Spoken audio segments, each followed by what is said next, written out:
E mudando de assunto, o presidente Jair Bolsonaro publicou no X, após a rede social suspensa no Brasil, desde agosto voltará a funcionar. Ele elogiou os usuários pela pressão em defesa da democracia e criticou a suspensão imposta pelo ministro Alexandre de Moraes, chamando-a de retrocesso à liberdade, entre aspas. Bolsonaro mencionou que a Starlink, a empresa de Elon Musk, foi punida injustamente, afetando a confiança de investidores do Brasil. O bloqueio da rede social foi determinado após o X não indicar um representante legal no país, resultando em multas diárias. Embora a rede tenha voltado ao ar devido a uma atualização que dificulta o bloqueio, a suspensão judicial ainda está em vigor. A Anatel está verificando a situação e o STF deve se pronunciar após ser oficialmente informado. A disputa entre Moraes e Musk continua, com as contas da Starlink sendo bloqueadas para garantir o pagamento das multas. E ainda falando disso, a Casa Branca afirmou na terça-feira que todos devem ter acesso às redes sociais e que isso é uma forma de liberdade de expressão.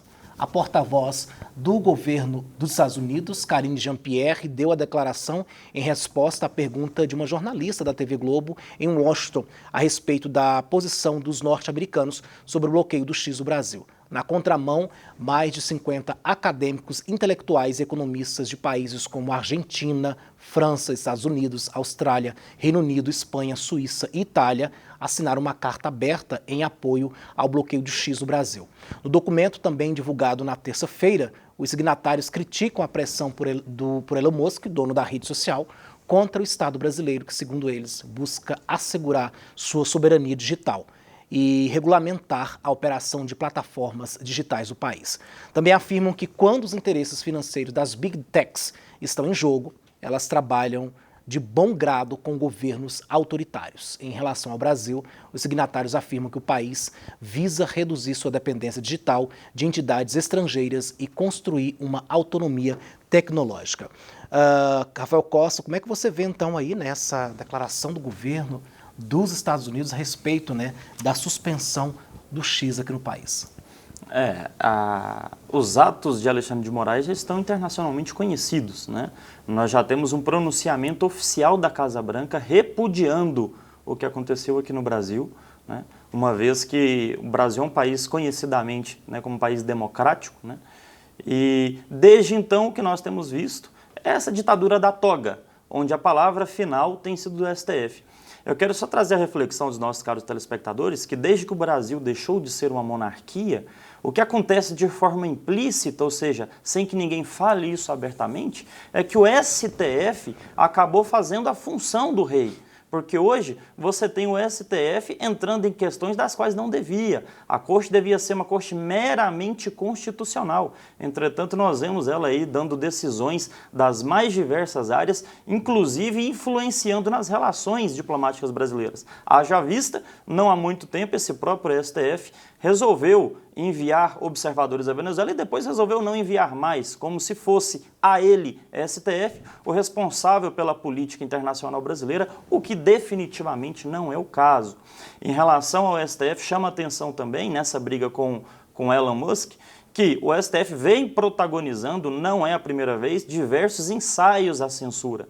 Não obstante, nós observamos há alguns anos atrás, esse mesmo Alexandre de Moraes com uma decisão onde ele simplesmente censurava uma revista, a revista da época O Antagonista. Aquilo já era o prelúdio do que estava por vir, uma vez que nós tivemos a própria ministra Carmen Lúcia, também há não muito tempo, dizendo, das palavras da boca dela, estamos passando um pouquinho da linha aí, estamos fazendo um pouco de censura, mas é só um pouquinho, depois a gente volta ao normal. O que nós estamos observando é que esse normal só está piorando, né, Alex? Tá certo. Professor Badião, como é que o senhor vê essa questão aí? Agora a gente tendo aí posicionamentos, tanto aí do governo americano, nós também temos essa carta aí assinada, por vários artistas, várias pessoas públicas.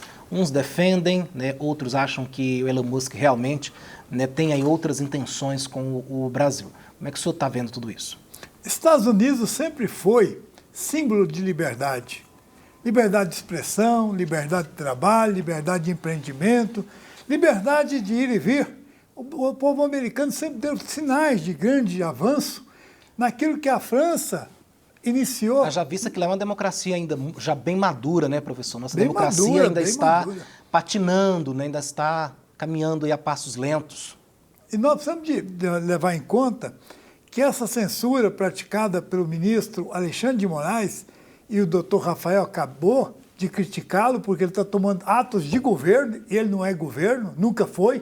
Ele é um tribunal revisional dos tribunais inferiores. É o papel dele adequar as decisões à Constituição Federal. Nada além disso.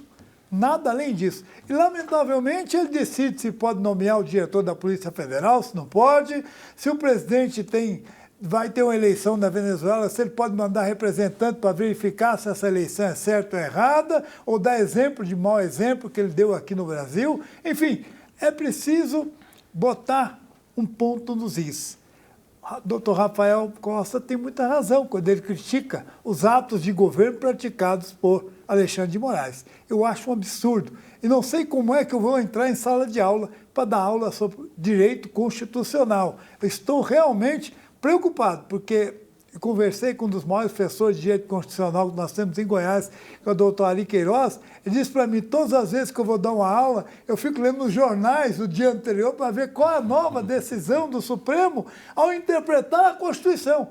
Porque as interpretações deles são de atos de governo, que contraria frontalmente as minhas aulas. Ele tem razão, doutor Ari. Realmente é difícil dar aula com o ministro praticando atos de governo, quando eu não deveria aplicar atos de revisão constitucional dos atos dos tribunais inferiores, lamentavelmente. Com razão, doutor Rafael Costa, com razão, doutor Ari, e com razão, a lei brasileira tem que ser aplicada na sua literal forma escrita.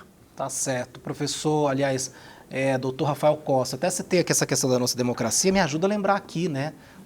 Como nossa democracia é muito nova, nós temos o quê? Quantos anos aí de democracia aqui no Brasil?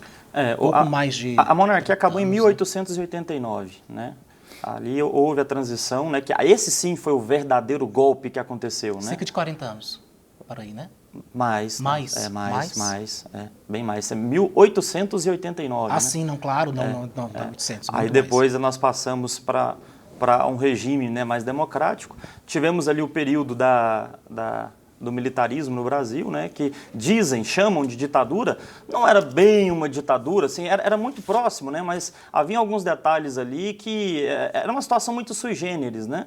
Tanto que eu, particularmente, nem me importo quando alguém chama de ditadura, ou quando eu prefiro referir ao termo como regime, né? Porque apesar de ser uma situação onde você não tinha o voto de forma direta, né? Mas você tinha ali instrumentos democráticos, tanto é que o próprio Congresso se manteve aberto, né? O Congresso funcionou ali e apoiou em muito aí as questões que eram definidas à época. Tá certo. Esclarecido aí então essa data, que eu estava aqui meio confuso, tá ok? Obrigado, Rafael.